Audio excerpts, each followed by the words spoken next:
અહીંયા બે સરવાળાના દાખલા લખેલા છે બરાબર. એ બંને દાખલામાં એકમનો અંક 9 છે.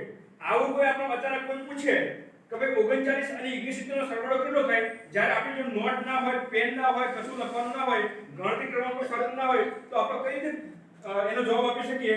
એના માટે એક ટ્રીક છે. જો તો પેલા 39 પછી કેટલા આવે? 40. 69 પછી કેટલા આવે? 70. આપણે બધાને ખબર છે કે શૂન્યવાળો સરવાળો કરવો આપણે ખૂબ ગમે છે. તો 70 + 40 નો સરવાળો કેટલો થાય? 110. અને 110 માંથી આપણે 2 માઈનસ કરો એટલે આનો જવાબ કેટલો આવે? 108. થઈ ગયું સિમ્પલ, ગણતરી વગર.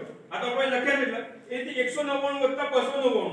આનો સરવાળો કરવો હોય તો એ આપણે વગર ગણતરી કરી શકીએ. 498 જવાબ આવે. કેટલો આવે? 498. તો મેં એના માટે આ ટ્રીકનો ઉપયોગ કર્યો છે કે 199 ની અંદર 1 ઉમેરી દીધો તો 200 થઈ ગયા, અને 299 ની અંદર 1 ઉમેરી તો 300 થઈ ગયા.